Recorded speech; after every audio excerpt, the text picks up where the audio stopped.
Glória a Deus. Saúde a igreja com a paz do Senhor.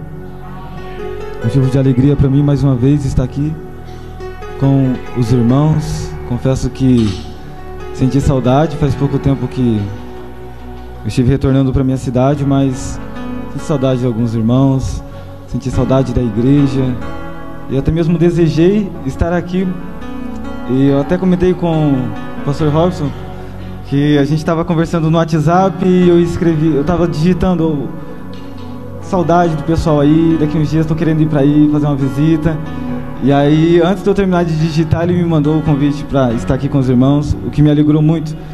Quero fazer uma oração com a igreja. Eu tenho certeza que Deus tem uma palavra para a sua vida nessa noite.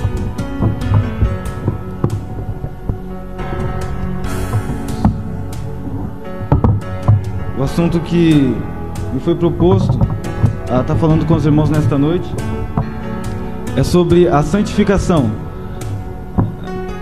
O texto oficial desses 2 dias em que nós vamos estar refletindo sobre a palavra de Deus é Tessalonicenses 4, onde diz que o Senhor Deus não nos chamou para a impureza, e sim para a santificação. E neste primeiro momento que nós vamos ter, será hoje e amanhã, eu queria usar esse momento para nós compreendermos a origem da santificação ou o início da santificação. Eu vou falar sobre algumas coisas sobre a natureza humana e de primeiro momento pode parecer que não está relacionado com a santificação, mas se nós não compreendermos bem esta base sobre a qual a santificação surge, nós não podemos entender de forma clara, como a Bíblia ensina, o que é a santificação. Então, eu queria já pedir para você deixar sua Bíblia aberta no livro de Tessalonicenses, no capítulo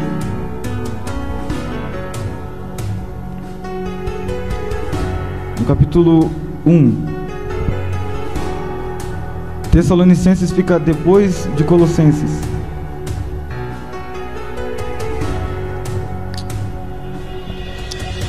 Graças a Deus. Pai Santo, em nome de Jesus, Senhor,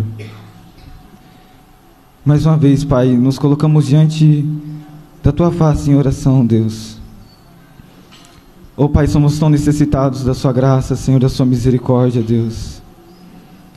Estamos aqui, Pai, e somos gratos, ó Pai, por ter nos conduzido a este lugar, por ter nos dado a vida, por ter nos dado um lugar para nos reunirmos, para meditarmos no Senhor, para nos exortarmos uns aos outros, nos encorajarmos às boas obras, ó Pai.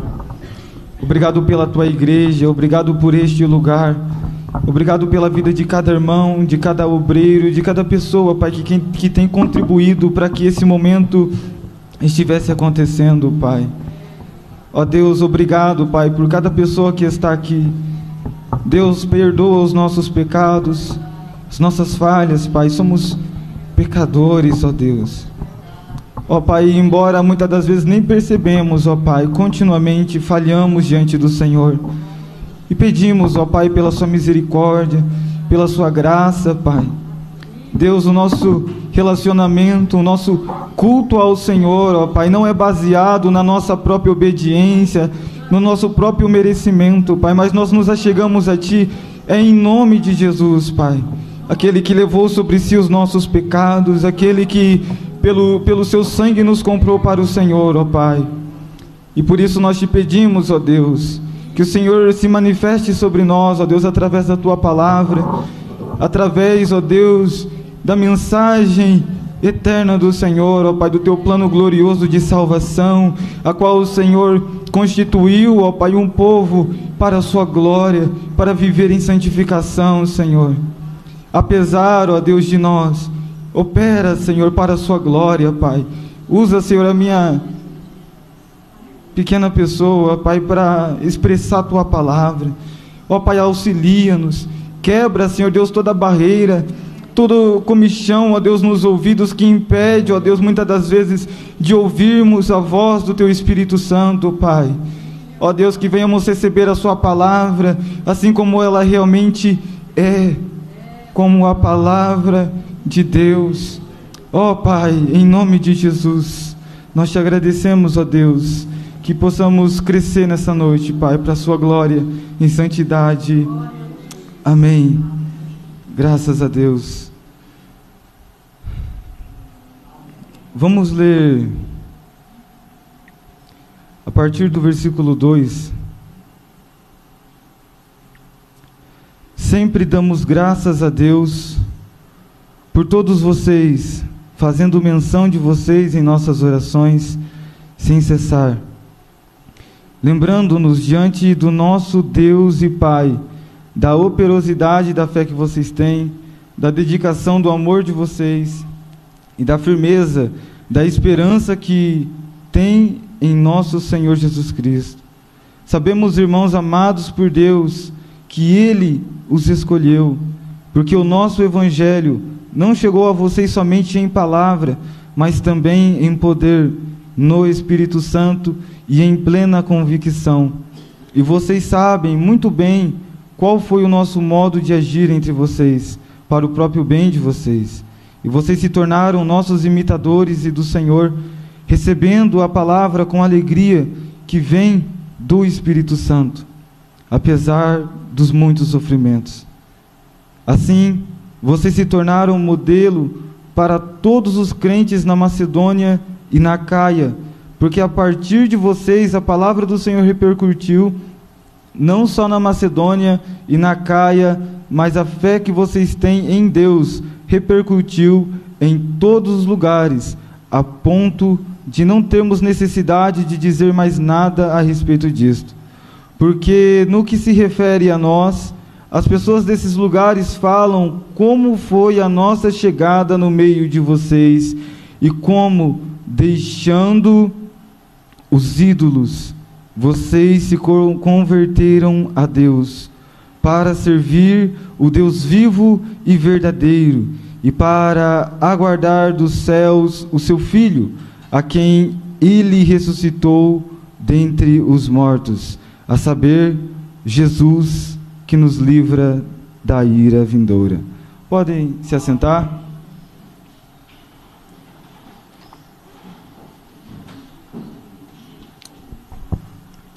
Então, como eu disse, estaremos falando nesta noite a respeito da conversão, o princípio da santificação, quando a obra de Deus começa a ser realizada no coração, na alma, na mente do ser humano. A palavra conversão, ela traz o sentido de dar meia volta, de retorno. É como alguém que está indo numa via e ele dá meia volta e pega o sentido contrário. Ele fez uma conversão. Esse é o sentido da palavra. E a conversão não é algo, vamos assim dizer, simples de raciocinar quando nós analisamos a natureza humana.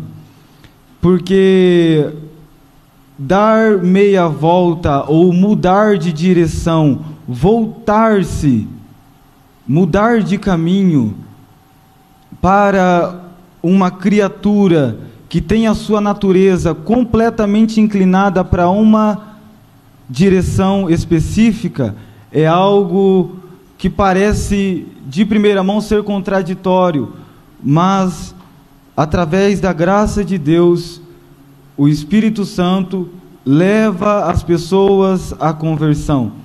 E nós vamos dar uma breve olhada nesta noite a respeito da natureza humana, para que então a gente entenda como é possível ocorrer esta conversão, que é o momento em que o ser humano, que vive na prática do pecado, que vive a sua vida para a sua própria glória e não buscando a glória de Deus, é o momento em que ele desperta para a realidade, reconhece o seu estado, a direção em que ele está caminhando, que é cada vez mais distante de Deus, e então ele se volta para Deus e passa a viver uma nova vida, a andar em uma direção oposta à que antes ele estava andando. Antes estava andando segundo a sua própria vontade, vivendo para a sua própria glória, para a realização dos seus próprios desejos. Após a conversão, vive agora para a glória de outro, para realizar os desejos de outro. Então, é uma mudança de vida. Mas só é necessário a conversão porque o ser humano está no caminho errado. A Bíblia é clara em ensinar que todas as pessoas precisam se converterem. E todas as pessoas precisam se converter porque todas as pessoas, por natureza, estão andando no caminho errado. Todos estão caminhando cada vez mais para longe de Deus, se afastando cada vez mais da vontade de Deus por causa da carne, da natureza humana que os impele a fazer isto. E por isso todos precisam converter-se. Então o apóstolo diz que Deus manda que anunciemos a todas as pessoas em todos os lugares de que se arrependam ou que se convertam a Deus. E todos estão caminhando na direção errada, por quê? Porque todos somos descendentes de Adão. Quando Deus cria o primeiro homem, Deus traça para ele um caminho e diz: este é o caminho que você deve andar.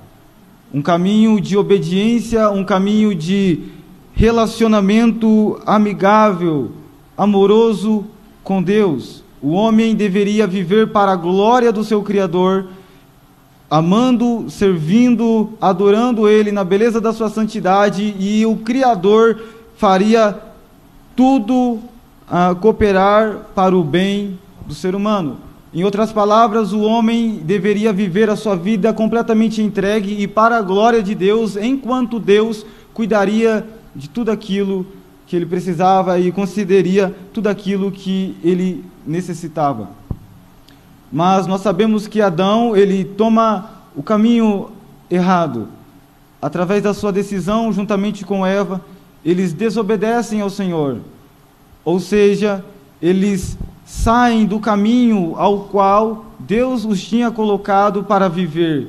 Deus criou o ser humano para que vivesse para Ele, para a sua própria glória. E quando Adão sai deste caminho, então ele toma uma outra direção, que é viver para satisfazer os seus próprios desejos, realizar a sua própria vontade. E quando o homem ele falha, quando o homem ele peca, ele cai do seu estado original. O estado original é a forma primária em que Deus fez o homem: bom, moralmente justo, reto, íntegro. Era um homem que compartilhava todas as qualidades morais de Deus. Deus fez o homem de acordo com sua imagem e semelhança. Adão era imagem semelhante a Deus, de forma que Adão tinha o mesmo caráter. É claro que não de forma infinita como Deus, mas ele tinha o mesmo caráter de Deus. E quando ele peca, ele cai desta posição, ele perde esta manifestação das qualidades de Deus na sua vida.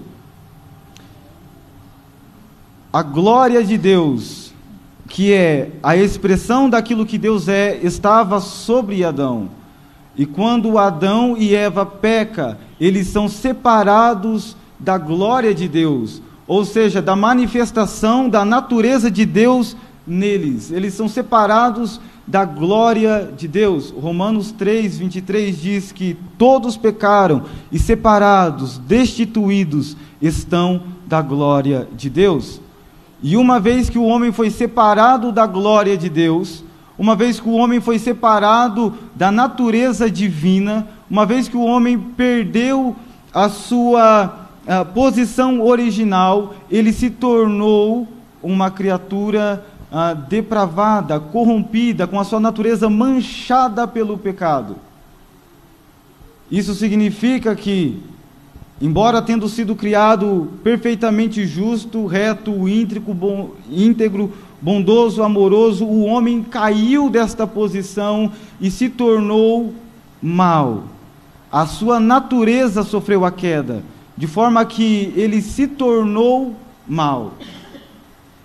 Não é simplesmente que ele realizou algo mal, mas ele realizou algo mal e se tornou mal por causa disso. A natureza humana foi destituída da glória de Deus. Agora pense, eu gosto de usar o exemplo da luz. Se a luz da glória de Deus na alma do homem, no ser do homem, o fazia ser semelhante a Deus, agora imagine esta luz se apagando. O caráter de Deus sendo removido da natureza humana. O que resta é aquilo que é oposto, aquilo que é contrário.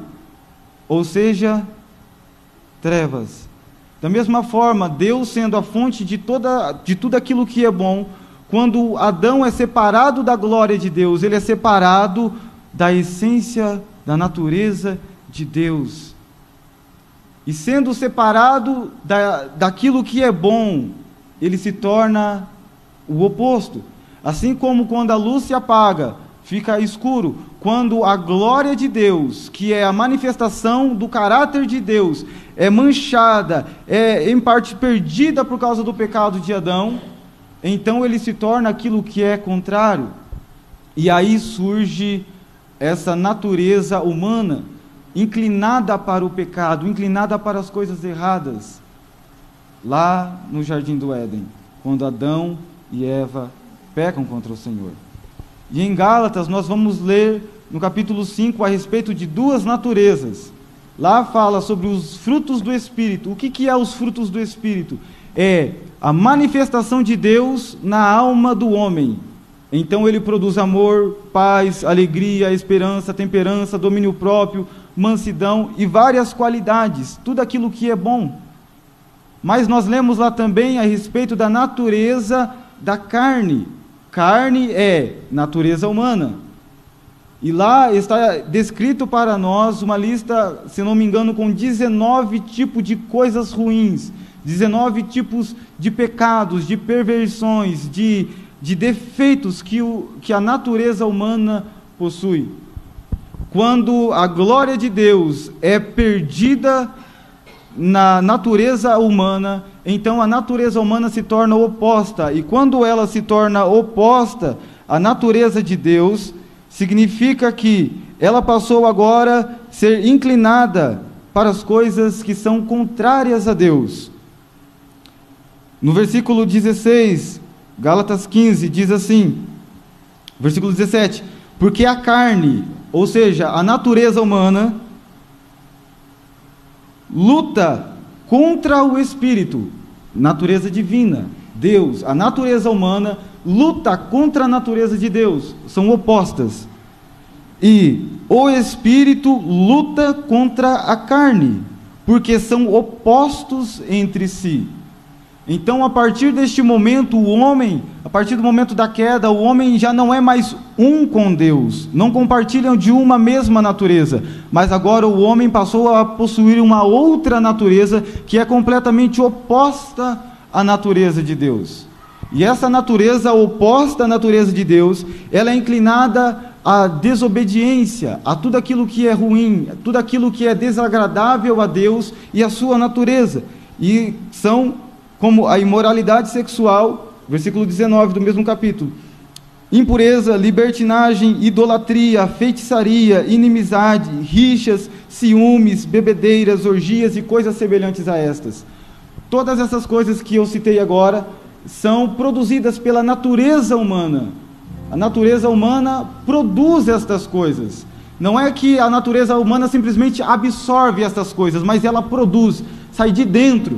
Em Marcos, no capítulo 7, nós vamos ler o próprio Jesus dizendo o seguinte, no versículo 21, porque de dentro do coração das pessoas, ou seja, da natureza humana, lá do íntimo da natureza humana, do coração das pessoas, é que procedem, é como a ideia de fonte, origem, é de lá que se origina estas coisas.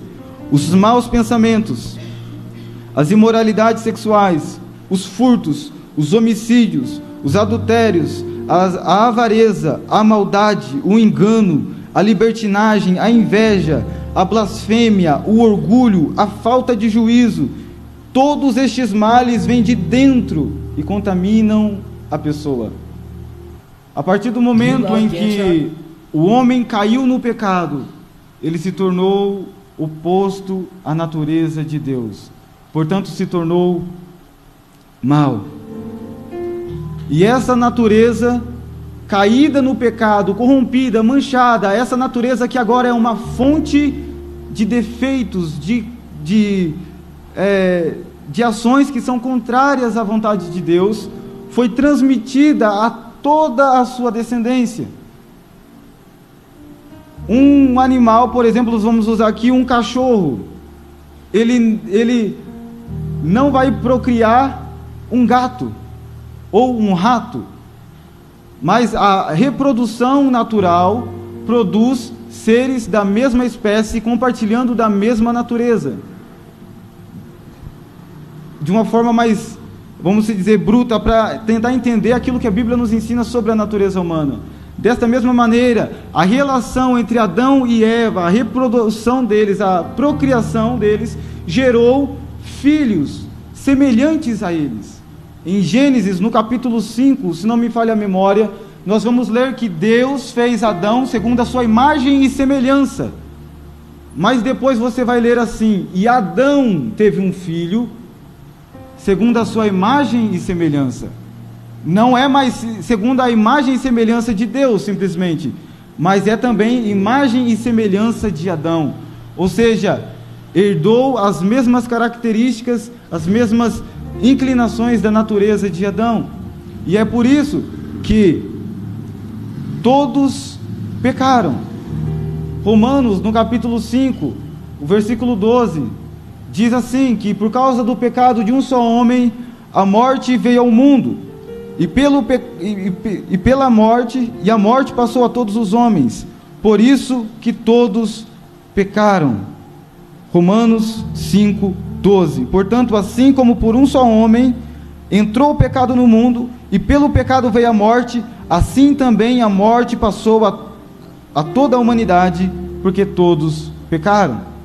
Em outra versão vai dizer assim: por isso que todos pecaram.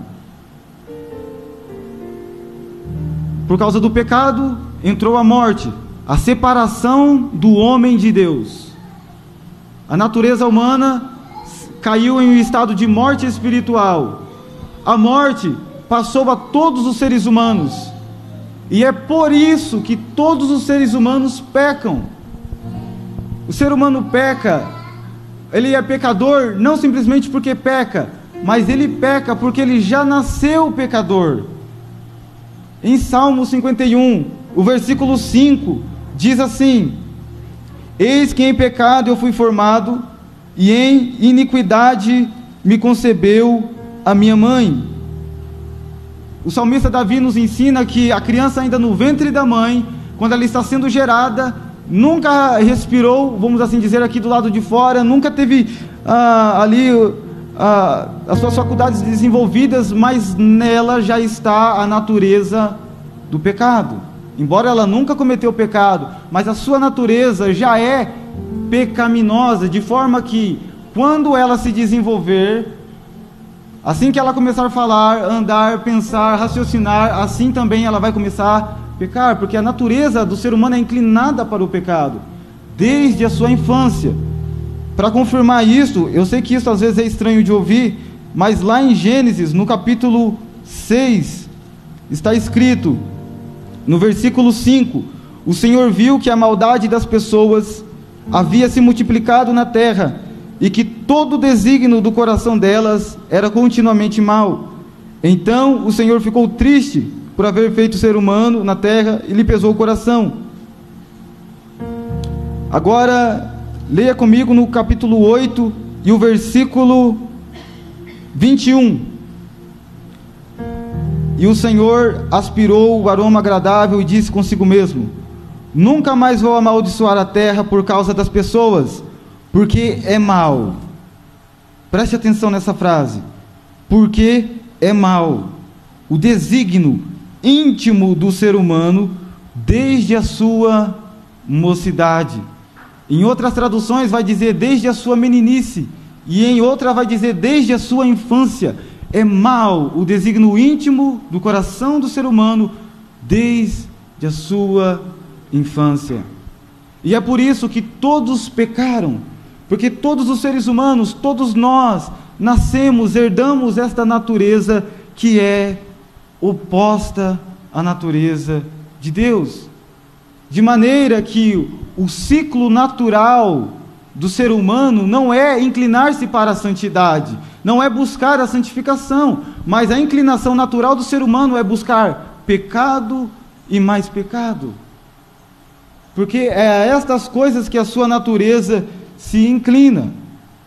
E em Romanos, nós vamos ler que a inclinação da carne é morte, ou seja, é separação de Deus, porque não está sujeita à lei de Deus. Presta atenção nisso, no resto do versículo. E nem ainda pode estar. A natureza humana não é sujeita à lei de Deus, e nem ainda pode ser, não pode estar.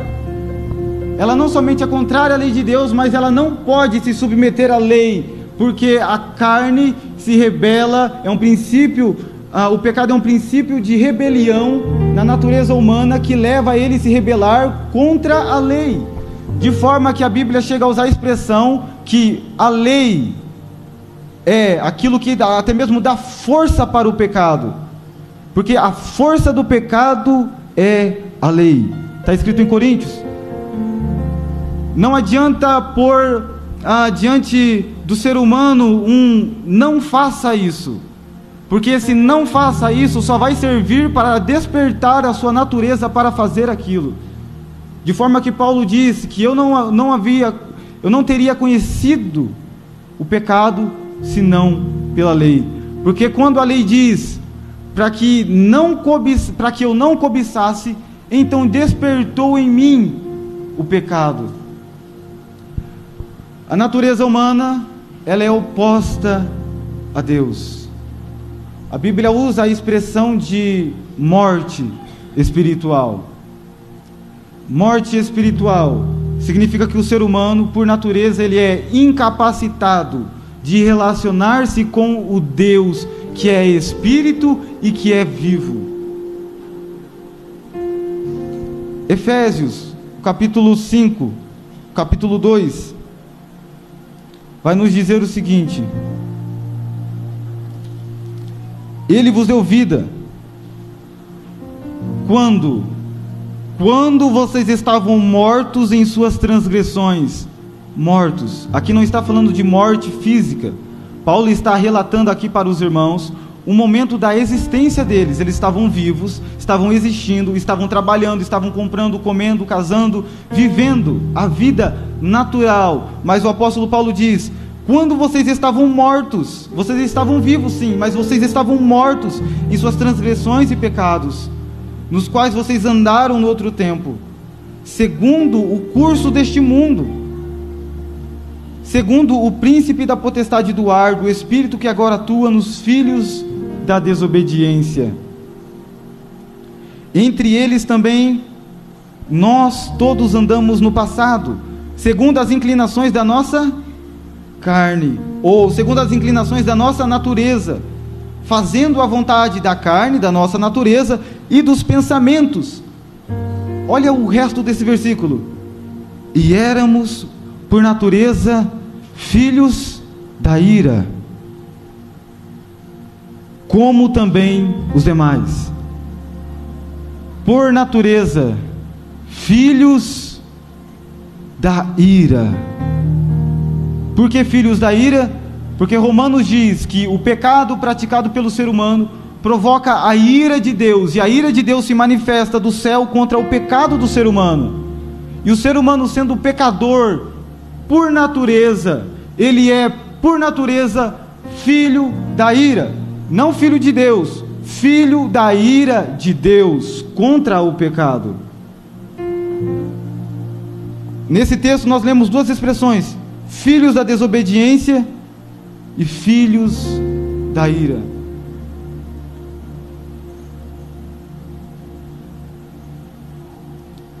Os seres humanos, nós nascemos em pecado, com a natureza inclinada ao pecado, uma natureza que se satisfaz, que sente prazer, que se alegra com o pecado.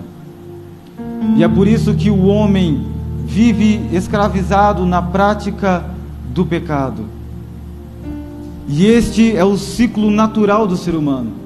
Preste atenção: da mesma maneira em que um rio com correnteza não sobe a correnteza de forma contrária, assim o ser humano, por natureza, ele é inclinado ao pecado e ele não se inclina a Deus por natureza. Isso é impossível. Assim como, em outras palavras, um leão é carnívoro e não vegetariano, e ele não pode se tornar vegetariano porque por natureza ele é carnívoro, assim também o ser humano, por natureza, é pecador e não pode buscar a Deus, a santificação, pela sua própria capacidade humana natural. E é por isso que a Bíblia usa a expressão de morte. Morte espiritual é incapacidade total. Da mesma forma que um morto não ouve, não fala, não raciocina, da mesma forma o ser humano, em sua própria natureza, não ouve a voz de Deus, não escuta a palavra de Deus, não responde ao chamado de Deus e não se volta para Deus. Olhe comigo o texto de Jeremias. Já se passaram 30 minutos. Jeremias capítulo 13.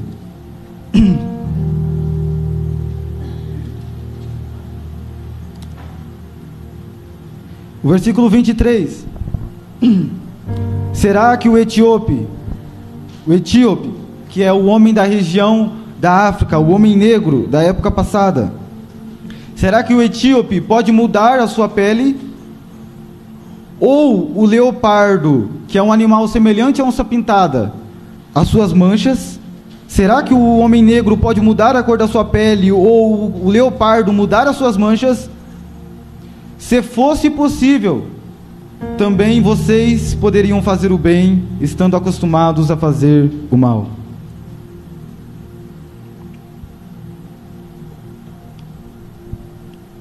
Em outras palavras, não é possível o homem, pela sua própria capacidade, converter-se, voltar-se a Deus. É necessário que Deus intervenha antes. Todos nós, cada um de nós que estamos aqui não pelo poder daquilo que somos da nossa própria natureza, mas pela intervenção, pela ação de outro em nos ajudar.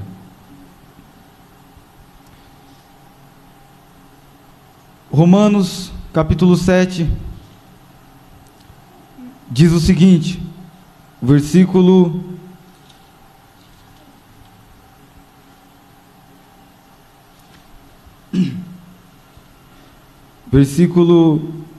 18. Aqui quem diz esse texto, quem está falando, é claro que é Deus, mas através do apóstolo Paulo, regenerado, o homem que viveu uma vida para a glória de Deus. Após a sua conversão, olha a expressão que ele usa: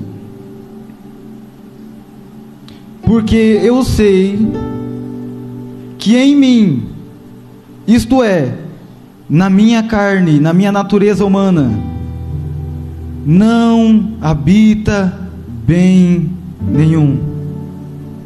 Pois o querer o bem está em mim, mas não o realizá-lo. Não existe bem algum na natureza humana. Ou seja, o ser humano foi completamente arruinado pelo pecado. Mas a questão principal não é simplesmente que os seres humanos vivem pecando, amam o pecado e querem somente o pecado. Esse não é o ponto principal. A grande questão é que os pecados são cometidos contra Deus, contra um Deus que é digno, que é merecedor de toda honra, de toda glória, de toda obediência. O Deus que ponhou o chão debaixo dos nossos pés, que nos deu o corpo que nós temos, que nos deu o ar que nós estamos respirando, que nos deu tudo o que temos. É contra este Deus que a criação, ser humano, peca continuamente. Um Deus justo e santo. Um Deus que não sente prazer na maldade, que não se alegra com a injustiça, e que é tão puro, mas tão puro, que não suporta olhar para o mal. Em Jó, capítulo 25, diz que ele é tão puro de olhos, e usa uma expressão que nem a lua resplandece diante dele, e nem as estrelas são puras diante dos seus olhos. E o que então seria o homem? Eu tenho que ler esse texto porque é poderoso demais para nós entendermos a respeito da natureza humana. Diz assim, Jó 25, versículo, vamos ler o capítulo todo porque é bem curto. Então Bildade, o suíta, tomou a palavra e disse: a Deus pertence o domínio, o poder, Ele faz reinar a paz nas alturas celestes. Será que é possível contar os seus exércitos, e sobre quem não se levanta a sua luz? Como pode o mortal ser justo diante de Deus? E como pode ser puro aquele que nasce de mulher? Eis que até a lua não tem brilho, e as estrelas não são puras aos olhos dele. Quanto menos o homem, que é larva, e o filho do homem, que é verme. Em outras traduções vão usar palavras um pouco diferentes, mas é o mesmo sentido. Em outra versão vai dizer o filho do homem que é gusano, que é um tipo de verme, e o filho do homem que é larva. Diante da santidade de Deus, da sua pureza, o homem é como um verme é para nós, assim a natureza humana é diante da santidade de Deus. Existe algo mais imundo do que um verme? A Bíblia diz que o coração do homem é mais corrupto do que todas as coisas. Quem o conhecerá? Sabe o que significa mais corrupto? Ele é mais pervertido, ele é mais apodrecido, ele é mais estragado do que todas as coisas. Quem o conhecerá? Mas você pode se perguntar, mas existem tantas pessoas boas, existem tantas pessoas, vamos assim dizer, honestas, legais por aí. A depravação do ser humano não o incapacita de fazer coisas boas, mas mancha aquilo que ele é em essência. Jesus, em uma das suas conversas, ele diz assim: se vocês, sendo mal, sabem dar boas coisas aos vossos filhos, quanto mais vosso Pai Celeste que está no céu.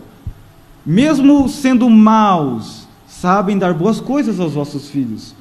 Mas esta bondade que pode ser realizada pelo ser humano para com o próximo e para consigo mesmo, ela pode sim servir ao nosso próximo, mas ela não serve como algo bom diante de Deus, porque Deus não recebe simplesmente obras, Deus recebe pessoas, Deus recebe o pacote por completo. Em outras palavras, Deus não está olhando simplesmente para a ação do corpo que se locomove em ajudar o próximo, Deus está olhando também para o coração e as intenções do coração em fazer aquilo. E é por isso que, nesse sentido, o ser humano não pode realizar nem nada que seja realmente bom diante de Deus pela sua própria capacidade. Nós estamos falando aqui do ser humano em sua própria capacidade, não do ser humano com a ação de Deus sobre a vida dele, que são coisas diferentes. Leia comigo Isaías 54.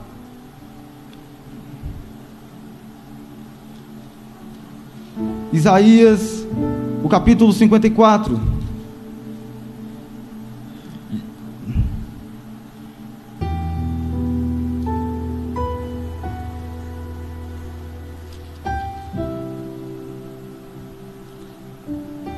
Perdão. Não é este o texto, é 64. Me perdoe, irmãos. Está escrito no versículo 6. Isaías 64, versículo 6. Todos, não um, não outro, todos nós somos como o imundo, e as nossas justiças são como trapos da imundícia. Todos nós somos como o imundo. Provavelmente a referência que o profeta Isaías está fazendo aqui é o homem leproso daquela época. Hoje a doença chamada hanseníase tem cura, mas naquela época não tinha medicamentos. E o homem apodrecia vivo, corrói a cartilagem. Então, primeiro, quando atinge a região da face, os lábios, a orelha, o nariz, de maneira que alguém no estado de lepra avançada apodrecia vivo.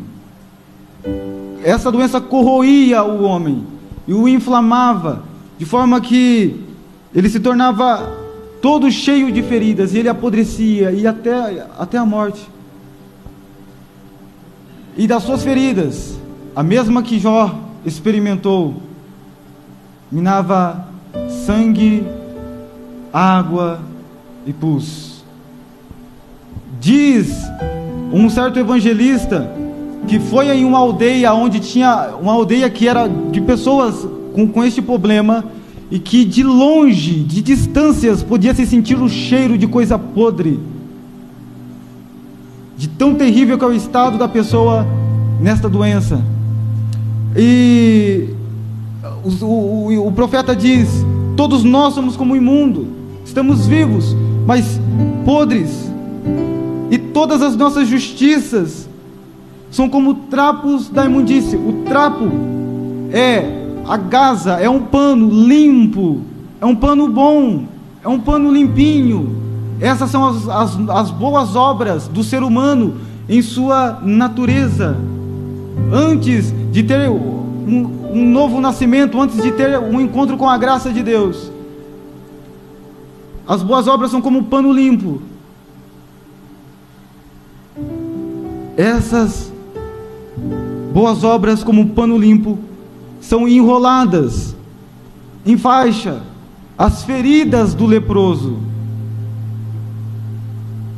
O pano é bom, mas porque está envolto em uma ferida que emana sangue, água e pus, não vai demorar, e aquele pano vai estar tão sujo, vai estar tão podre, vai estar tão contaminado quanto o próprio leproso. Essas são as boas obras praticadas pelos seres humanos em seu estado natural. Elas são boas. Ajudar o próximo, dar uma cesta básica, fazer isso, aquilo, coisas maravilhosas. Ser honesto, fazer as coisas certas. Porém, a corrupção do seu coração, a depravação da sua natureza, corrompe essas boas obras de maneira que ela não é aceitável a Deus. Pense agora, chegue o pastor lá na sua casa e você vai preparar algo para ele.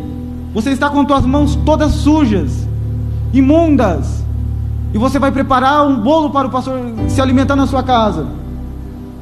E você pega os ingredientes bons, você usa farinha boa, você usa açúcar bom, trigo bom, fermento bom, tudo bom.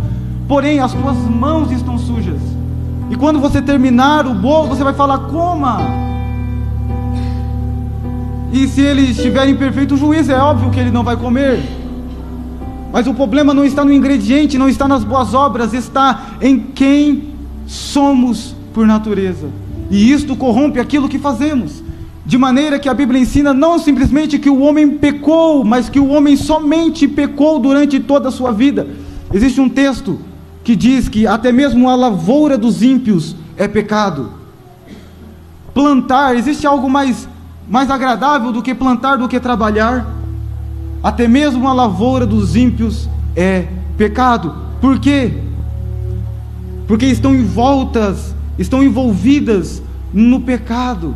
Porque o ser humano, ele vai trabalhar, ele vai usar aquilo não para a glória de Deus, ele não vai usar aquilo como um instrumento de louvor a Deus, mas vai usar aquilo para pecar contra o Senhor. A Bíblia diz que tudo aquilo que não é feito por fé é pecado. A Bíblia diz que tudo aquilo que não é feito para a glória de Deus, para exaltar a Deus, para entregar adoração a Deus, é pecado. Por isso, ainda que o homem faça coisas boas, tendo as intenções, as motivações, as inclinações erradas no seu coração, de nada lhe serve para a salvação. Pode ajudar o seu próximo, pode ajudar a si mesmo, pode fazer ele se tornar alguém mais agradável à vista das pessoas, mas não pode o tornar mais agradável diante de Deus. Deus é santo, e os olhos de Deus vão além do corpo físico. Os olhos de Deus penetram a alma do ser humano, lá no interior do coração. Por isso que quando os discípulos perguntam para Jesus, fala assim: quem então pode se salvar? Jesus responde: aos homens isto é impossível. Impossível, porque o homem, ele pode enfrentar um estado de sofrimento, ele pode cair sobre uma cama, ele pode estar vivendo na miséria, ele pode estar vivendo o pior momento da sua vida, ele vai buscar todos os recursos, mas ele não vai buscar a Deus, por causa da sua natureza, que é inimiga de Deus. E perceba que o que eu estou falando é que ele não vai buscar a Deus vivo e verdadeiro. O homem, em seu estado natural, ele é religioso, e ele busca muitos deuses, ele cria várias religiões. O homem, embora caído no pecado, ele continua tendo um anseio dentro de si, ele vive como estando na presença de uma divindade, por isso ele busca satisfazer esse sentimento, esse desejo, mas ele busca, por causa da inclinação da sua carne, nas coisas erradas, naquilo que não é Deus, na idolatria, nas falsas religiões, nos falsos ensinos. Porém, nós olhamos e podemos pensar: estão buscando a Deus, mas não estão buscando a Deus, eles estão buscando outro que não é Deus. Em Romanos, nós vamos ler que o homem está diante de todas as evidências que ele precisa para reconhecer que Deus é Deus, que Deus existe, que Ele é um Deus bondoso, que Ele é um Deus eterno. Mas o homem ignora a revelação do conhecimento de Deus e cria para si deuses segundo o seu próprio entendimento, segundo o seu próprio coração, deuses que lhe são agradáveis. Então alguém olha e diz: olha, está buscando a Deus, não o Deus vivo e verdadeiro, o Deus santo das Sagradas Escrituras, o Deus justo que se ira contra o pecado. Não esse Deus. Buscam o Deus que pode aumentar as suas riquezas, que pode lhe dar saúde, que pode satisfazer os desejos do seu coração, mas não estão buscando aquilo que Deus é, ou aquilo que Ele projetou para que nós vivêssemos, mas estão buscando satisfazer os seus desejos, usando apenas uma divindade como meio para isto. Por isso não estão buscando a Deus. Romanos, no capítulo 1, Paulo vai falar para nós sobre isto, no versículo 3, versículo 10, como está escrito: não há nenhum justo sequer, não há quem entenda, não há quem busque a Deus, não há quem busque a Deus, não há ninguém, nenhum que busca a Deus. Todos se desviaram e juntamente se tornaram inúteis. não há quem faça o bem, não há nenhum sequer.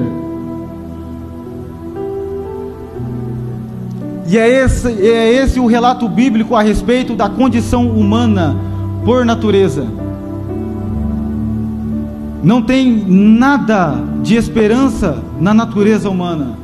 Não existe nenhum recurso que ele possa usar para se salvar ou para reverter essa situação.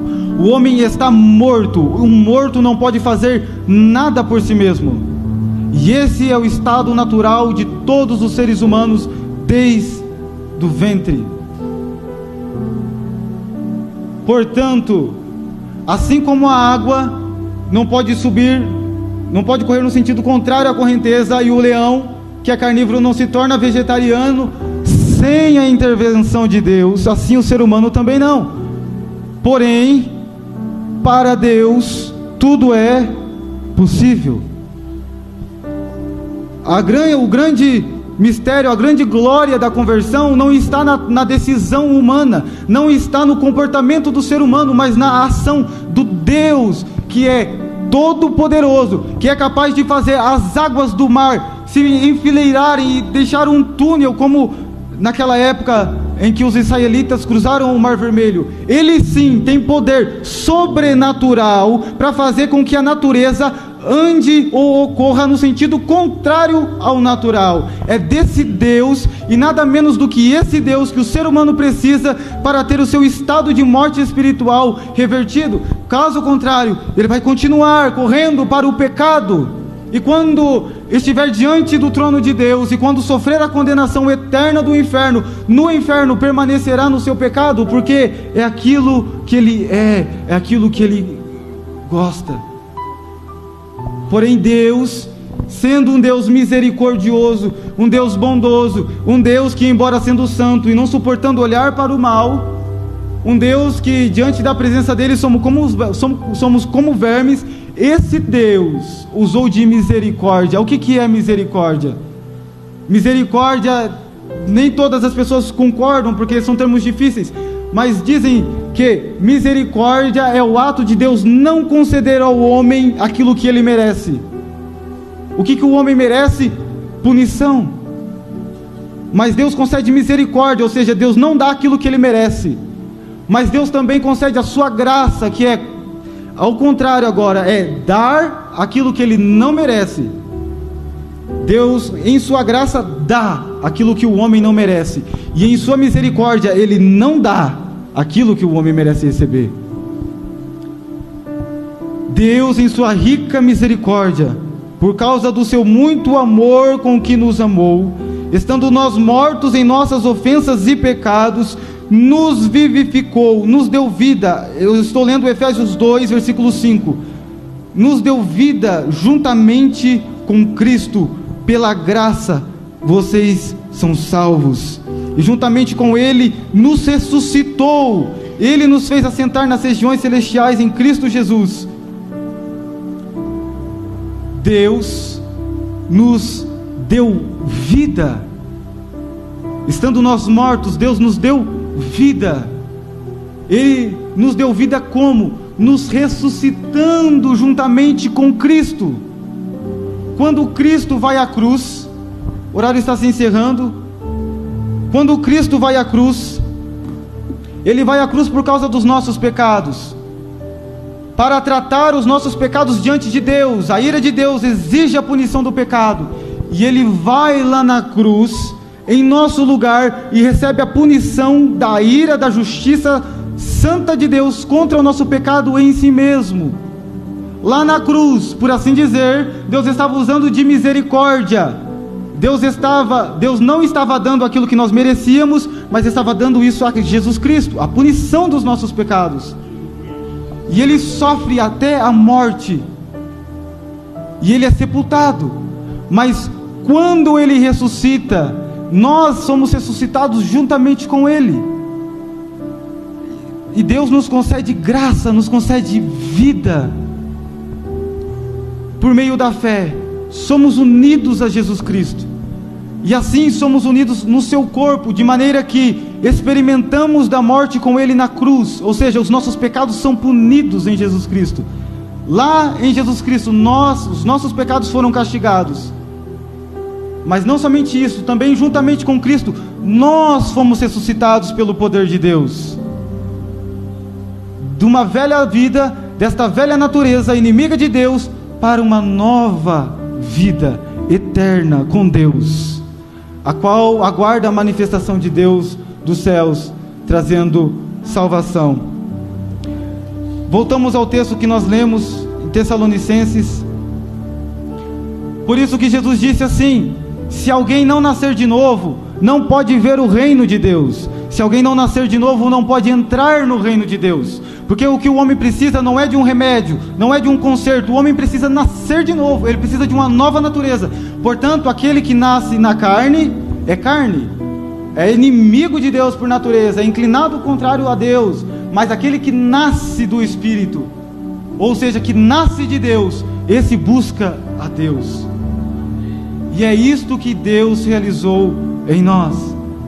Ele nos deu uma nova vida, estando nós mortos. Não fizemos nada para merecer isso. Ele veio e nos deu vida. Ele nos ressuscitou a nossa alma da morte espiritual. E agora que estamos vivos, agora sim, nós nos voltamos a Deus, nós buscamos a Deus, nós amamos a Deus, adoramos a Deus e vivemos para a sua glória.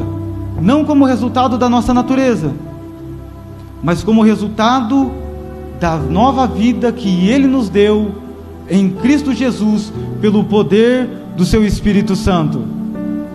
Agora que eu recebi vida, agora Ele fala e eu ouço. Agora Ele me chama e eu respondo. Agora que eu estou vivo, agora sim, agora eu me volto para Deus. Agora eu me arrependo dos meus pecados, porque Ele me deu vida. Portanto, conversão é o ato do ser humano. Conversão não é a obra de Deus. Conversão é obra do ser humano. A conversão é o ato do ser humano dar meia volta e se voltar para Deus. Mas isso é impossível de acontecer sem que antes dele se converter, Deus, pelo seu Espírito Santo, lhe conceda graça, lhe conceda poder espiritual. E quando o Espírito Santo concede isto, convencendo o homem do pecado, da justiça e do juízo, então agora ele é capaz, ele se torna capacitado para entender, crer, se arrepender, se converter e se voltar para Deus. Porque a disposição do seu coração foi mudada. Essa nova natureza, assim como a natureza de Adão nos inclina para o pecado, a nova natureza que nós recebemos, que é a natureza de Cristo, nos inclina para a obediência. E nós reagimos então a essa natureza que recebemos de Deus, nos voltando a Ele em obediência, em arrependimento, em fé. E aqui começa a santificação. Quando nascemos de novo, quando Deus, pelo teu Espírito, nos dá vida. Aqui começa, a partir deste momento é que passamos a viver uma vida separada para Deus, não mais seguindo o ciclo do mundo, porque o mundo todo está caminhando para lá, na contramão de Deus. Mas uma vez que nós recebemos vida juntamente com Cristo, por meio da fé nele, que recebemos a graça do Espírito Santo, então nós agora somos capacitados para viver uma vida de busca, uma vida que agrada a Deus, e portanto agora somos capazes até mesmo de oferecer ofertas agradáveis a Deus. Por quê? Por causa da nova natureza que Ele nos deu. E sobre isto falaremos novamente amanhã, que dá a continuidade da conversão até a vinda de Cristo, que é o processo da santificação na prática. Então venham amanhã, amém, meus irmãos? Já acabou o tempo. Venham amanhã, nós vamos estar falando a respeito agora da vida do homem que foi regenerado pelo Espírito Santo, que recebeu vida, estando mortos em pecado, recebeu vida, e agora ele vive uma nova vida. Nós vamos falar sobre essa nova vida. Deus abençoe a sua vida, o seu coração. Se coloque em pé, vamos fazer uma oração. Já estou atrasado. Pai Santo, muito obrigado, Senhor Deus, por esse pequeno tempo que o Senhor nos concedeu, ó Pai, para estarmos reunidos em torno da sua palavra. Ó Pai Santo, o Senhor é bom, Pai. O Senhor não deixou nós em nossa corrupção. O Senhor não nos deixou preso, Pai, em nossa natureza pecaminosa, contrária à tua vontade, mas o Senhor nos resgatou, juntamente com Cristo nos ressuscitou. O Senhor nos deu uma nova vida, Pai, sendo nós criaturas desprezíveis, merecedoras de ira, de punição e de desprezo do Senhor. O Senhor usou de misericórdia, o Senhor usou de graça para conosco em Cristo Jesus e nos fez novas criaturas. E agora, Pai, estamos buscando a Ti, estamos buscando a Sua palavra. Agora, Pai, temos prazer na Sua palavra. Agora, Senhor, a Sua vontade é o nosso alimento. Agora, Pai, a Sua presença é a nossa alegria, é a nossa satisfação. Agora, Pai, a santidade é a nossa maior busca, é a nossa maior honra, a nossa maior conquista, Pai, porque o Senhor nos fez novas criaturas. E assim, Pai, como oferecíamos os nossos membros para praticar o pecado, assim como usávamos o nosso corpo para pecarmos contra o Senhor, agora, Senhor, podemos usá-lo para a glória do Seu nome, para a exaltação de Cristo, para a proclamação da Sua palavra, Senhor, para a renúncia, Pai. Senhor Deus, muito obrigado, Senhor, por tamanha obra poderosa que o Senhor realizou em nós, uma nova criação, uma nova criatura. A primeira caiu e se corrompeu, mas o Senhor fez outra em cima da corrompida, Pai, usando o poder infinito, Pai, nos concedendo vida, Senhor. Espírito Santo, obrigado porque o Senhor habita em nós. Obrigado, Espírito Santo, porque se entendemos alguma coisa aqui, se nos alimentamos de alguma coisa aqui, é porque o Senhor nos tornou capaz para isso. Obrigado, Pai Santo, glorifica o Teu santo nome. Traga, Senhor, esses irmãos novamente amanhã, Pai, para compreender o resto, Pai, da Sua palavra, para que não haja mal compreensão, para que não haja, Pai, inconclusão, mas que possamos compreender a Sua boa, perfeita e agradável vontade, em nome do Senhor Jesus. Amém. Glória a Deus. Glória a Deus. Concluímos com a frase de Jesus que diz: ninguém pode vir a mim se o Pai não o trouxer.